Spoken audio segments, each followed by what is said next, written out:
한스 빌스도르프가 19세기 후반에 태어났는데 한스 빌스도 독일 사람이에요. 독일에서 태어나 가지고 원래는 이제 아버지가 다리미 사업하던 큰 회사를 운영했는데 어린 시절에 엄마 아빠가 다 죽어요. 그리고 삼촌이 키웠는데 다행히 삼촌이 아버지 재산을 꿀꺽하지 않아요. 음. 그래서 그 조카들을 최고의 교육을 받게 해 줬습니다. 보딩 스쿨도 보내고 경영 학교도 보내고 막 이랬죠. 스위스 시계를 인제 유럽에 뿌리는 유통회사에서 일을 처음으로 시작을 합니다. 아 처음에 제작한 예. 게 아니고 쿠노 코르텐이라는 음. 시계 수출 회사에서 인제 일을 하게 했던 거예요. 스위스의 라 쇼드퐁이라고 하는 지역이에요. 여기서 인제 매일 뭘 했냐면 수백 번씩 태엽을 감는 일을 하면서 품질 관리원으로 일을 했던 겁니다. 그러면서 시계의 메커니즘을 배우게 됐었던 거죠. 그러면서 시계 산업은 도대체 어떻게 돌아가는지 이런 공부도 했던 거고. 그러면서 1905 년에 군 생활을 마치고 영국 시민권자가 됐습니다. 이때부터 인제 누이한테 돈을 빌려서 매형하고 회사를 차려요. 음. 빌드오프 앤 데이비스라고 하는 이 회사를 해튼 가든이라고 있습니다. 있죠. 영국 보석상들과 다 있는데 네 맞아요. 우리로 치면 종로 귀금속상 뭐 이렇게 생각하시면 맞아요, 되는데 맞아요. 예. 그런 데입니다. 인제 여기에다 이 가게를 내고 스위스 제조업체에서 시계를 사 가지고 중개 판매를 했던 거예요. 세계 5대 명품 시계는 파텍 필리피님, 오드마 이게 다 사람 이름이에요. 창립자, 시계 공의 이름을 땄다면 롤렉스는 왜 한스 빌스도르프라고 하지 않았을까요? 이 사람은 시계공은 아니잖아요. 이 사람은 그냥 사업가였어요. 그런데 자체 브랜드를 갖고 싶은 거라 이 사람은 자꾸 불만인 거예요. 이 회중 시계가 자꾸 마음에 안 들어. 아직 손목시계가 남자 남 손목시계가 대중화되기 전인데 전유물이었던 회중 시계 말고 음. 손목 시계가 앞으로의 대세가 될 것 같다. 그 판세를 읽어낸 마케터였습니다, 이 사람은. 근데 제작자들은 손목 시계를 안 만들려고 했어요. 자, 여러분 회중 시계를 보신 적이 있는지 모르겠는데 커요. 그리고 두껍죠. 크고 두껍다는 건 뭐겠어요? 그 안에 메커니즘이 크고 튼튼하다는 얘기예요. 그거를 손목에다가 얹으려면 무게도 중량도 줄여야 되고 크기도 줄여야 되는데 문제는 그렇게 하면 무브먼트조차도 작아져야 되는데 시계란 게 차고 다니다가 뭐 이렇게 쾅 부딪히기도 하고 먼지도 묻고 습기도 차는데 이 기계가 그럼 이게 고장이 안 나고 단단하게 잘 버틸까? 이 제조사들은 기술자들 중심이다 보니까 아이고 야 내는 그거 좀 안 되겠다 싶은데 너무 그러고 위험하다. 거부해요. 이 관념을 작사를 내기로 마음먹은 친구가 롤렉스였던 겁니다. 이해가 간다. 기술자들은 하던 대로 하고자 했고 더 작게 만들기도 힘들고 또 작은 부품이 떨어져서 제대로 작동하겠나 이런 걱정하는 건 당연하죠. 근데 인제 마케터적인 자질을 가지고 있던 롤렉스가 네. 손목 위로 올라가야 된다. 그렇죠. 시대는 그러하다. 이유다. 그리고 손목에 올라간다라는 건 회중시계는 일종의 집안의 갑옷처럼 3대를 거쳐서 물려줄 수 있는 것 이런 의식 속에 갇혀 있었던 반면에 손목에 찬다는 건 뭘까? 일단 스킨 컬러하고도 맞아야 되고 내가 입는 옷하고도 코디가 돼야 되잖아요. 이 사람은 생각한 거예요. 앞으로의 시계는 당신의 패션과 함께 개성을 드러내는 어떤 그런 패셔너블한 아이템이 될 거다. 패션 그렇다면 장신구의 미래를 봤구나. 그렇죠. 그렇다면 유행에 따라서 컬러가 바뀌고 실루엣이 바뀌는데 그러면 여러 개를 사려고 하지 않을까? 앞서갔네. 굉장히 선도적인 마인드를 가진 사람이었어요. 그렇게 해서 패션 아이템으로서의 어떤 손목 시계를 롤렉스가 시작을 했기 때문에 오늘날의 제국이 될 수 있었던 겁니다. 그러면 여기서 하나 물어야 됩니다. 롤렉스라는 이름은 도대체 어떻게 태어났을까? 모르지. 사람 이름 나는 사람 이름인 줄 알았는데 처음에. 그렇죠. 저도 사실 그랬어요. 근데 인제 이 사람은 시계공이 아니라 마케터잖아요. 이 사람 1908년에 롤렉스라는 상표 등록을 하거든요. 왕관 등록은 25 년에 합니다. 자, 그런데 더 놀라운 건 이 사람이 일기에 쓴 거예요. 상표가 기억되려면 사람들이 발음하기 쉬워야 된다. 기억되기 좋아야 되고 뜻이 있건 말건 그런 거 상관없이 영어의 스펠링을 계속 조합해 보고 막 머릿속에서 생각을 하고 있던 차에 2층짜리 말이 끄는 옴니버스를 타고 가다가 피카디리 극장을 이렇게 건너는데 호련히 롤렉스란 단어가 들려왔대요. 하나님의 음성이 들려온 거야. 내가 롤렉스를 할 수밖에 없는 하나님의 그 호련한 음성을 항상 듣고 천사가 들려줬대요. 진짜요. 아니 내가 그걸 왜 웃어. 진짜로 그랬다는데. 난 또 뭐하고 뭐가 단어를 합쳤다든가 뭐 로얄하고 그러지 아니에요. 이런 건 줄 아니에요. 알았더니 그게 아니라 하늘에서 호련이 들려왔어. 근데 중요한 건 이거잖아요. 발음이 쉬워야 된다. 근데 이게 왕관하고 어울려요. 알자에서 예. 로얄. 오 진짜네. 그게 연상돼 가지고 나는 거기서 온다는 줄 알았어. 어떻게? 그 김총수의 추론도 꽤 괜찮습니다.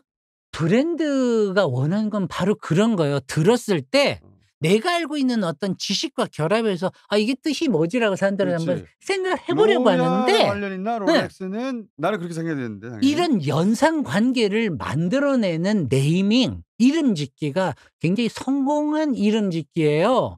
이 사람이 시장을 잃는 사람이다 보니까 이제 드디어 1920년대 전설의 시계가 태어나는 거예요. 1920년대는 엠파이어 스테이트 뭐 이런 거 우리 기억하시죠? 시계공학 기술적 진보에 대한 인간의 문화가 물꼬를 틀 때입니다. 20년대가. 여러분 텔레비전 나왔습니다에 그때 그리고 진공청소기도 나오고 수상 스키라는 게 등장을 하고 데일밴드 나오고 뭐 이러던 시절이에요. 사람들은 기술적 진보를 향해 정말 최선을 향해 달려가고 있었던 1920년대 손목시계에 어떤 하나의 기능이 더해져야만 진정한 기술적 진보라고 말할 수 있지 않을까라고 했을 때 그게 바로 뭐였냐면 워터프루프 방수시계가 나오는 거였습니다. 그것도 혁신이었겠다. 예, 방수시계가 나온 게 1926년인데 이재명 후보를 얘기를 하면서 리더들을 위한 시계다라고 말씀을 드렸습니다만 정말 정치 리더들이 많이 찾습니다. 우리 총수 닮은 체게바라부터 시작해서 쿠바의 카스트로는 손목에 롤렉스 시계를 2개나 찬 걸로 유명합니다. 그런가 하면 마틴 루터 킹도 찾고요. 방금 제가 인터넷에서 롤렉스 하나 찾아봤는데 6천만 원, 7천만 원 하네. 그죠? 너무 비싸네. 에이 우리 참외 하나 살까 했더니 우리 김총수 이 정도 하실 수 내 지인 DC네 해줄 수 지인 DC. 있어요. 꼭 롤렉스 아니라 롤렉스의 자매 시계가 있어요. 참외 시계. 똑같이 생겼어? 프라다의 자매인 미우미우가 있듯이 자매 시계는 조금 저렴해요. 튜더 왕조 생각 안 나요? 영국식 이름이잖아요. 롤렉스의 새끼 같네요. 튜더. 롤렉스 본사가 스위스에 있는데 왜 그게 영국 이름이에요? 원래는 영국에서 장사를 했었던 거였잖아요. 근데 1차 세계대전 나면서 스위스로 본사를 옮겼던 겁니다. 1차 세계대전 나서 독일 사람들한테 영국에서 차별이 좀 심해지기도 했고. 튜더는 5, 600이네. 그렇죠. 해볼만 하죠. 하나 사줄까요? 우리 고모가 요번에 뭐 또 돈 좀 줬다. 재판하라고. 그거 안 하면 내가 하나 사줄게. 튜더 처음 들어봤는데. 좋아요. 롤렉스 비슷하게 생겼는데 진짜. 그러니까 성능은 같아요. 한스 비르스도르프는 사업가예요. 튜더라는 자매 시계 확산 라인, 디퓨전 라인으로 그러니까 만들면서 5천만 원 쓸 수는 없지만 500만 원 쓸 수 있자니. 예, 롤렉스의 성능을 원하지만 지갑이 충분하지 않은 사람들을 위한 라인이라고 아예 한 줄의 태그라인을 써서 시장에 내보냈단 말이에요. 아니 저렴해도 500이야. 참 광고 문구를 잘 써요. 롤렉스 공부하면서 딴 거 보지 않았어요. 광고 문구를 보는 게 좋았던 게 이 사람이 1950년대에 뭐라고 쓴 줄 아세요? 이 세상의 운명을 이끌어가는 사람들을 위한 시계 롤렉스예요. 정치 지도자들이 워낙 많이 차고 다니니까. 그런 의미에서 정말 대한민국이 지금 절체절명의 위기잖아요. 우리 참 이재명 후보가 좀 돼 가지고 말이지.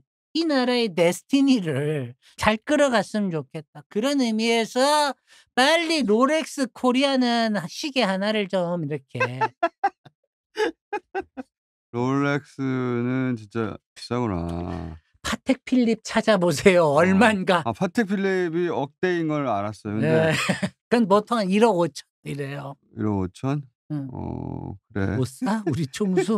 이렇게 물욕이 없어. 롤렉스가 그렇게까지 비싸지 않은 것도 있네. 네. 싼 것도 있어요. 그거는 인제 라인에 따라 다르다니까. 근데 사람들이 전설의 라인을 갖고 싶어 하는 거죠.